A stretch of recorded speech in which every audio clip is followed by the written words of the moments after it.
नमस्कार दोस्तों, आज हम देखेंगे केले के पौधे कैसे लगाना है, इसके बारे में जानकारी दे रहे हैं। केले का पौधा लगाना बिल्कुल आसान है। इसके लिए हमें किसी नर्सरी से स्वस्थ पौधे लाना होगा।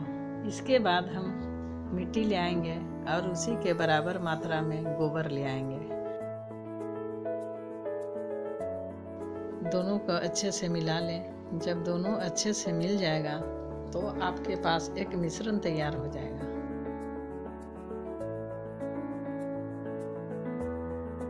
जिसमें 50% मिट्टी होगी और 50% गोबर।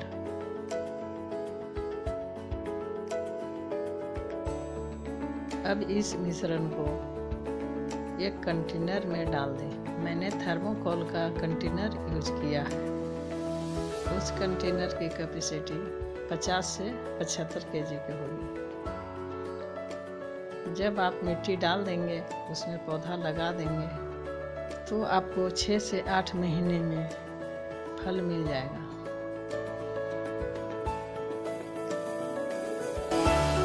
आप देख सकते हैं ये पेड़ बड़ा हो चुका है।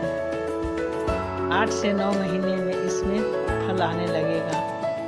इसको लगाए मुझे 3 महीने हो चुके हैं।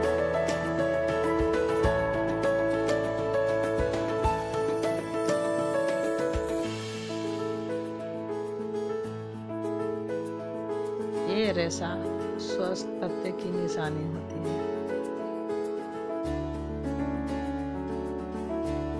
हमने इसे 75 किलो वाले थर्माकोल वाले डब्बे में डाल दिया था। हम रोजाना घर के साग सब्जियों जो काटते हैं, जो छिलका निकलता है, उसको ऊपर से डाल के छोड़ देते हैं। ये मिट्टी में जीवाणु की संख्या बढ़ाने में मदद करता है। आप इसे लगाएं और आप अपना अनुभव हमारे साथ शेयर करें। वीडियो पसंद आया हो तो लाइक करें और शेयर करें और सब्सक्राइब करना न भूलें।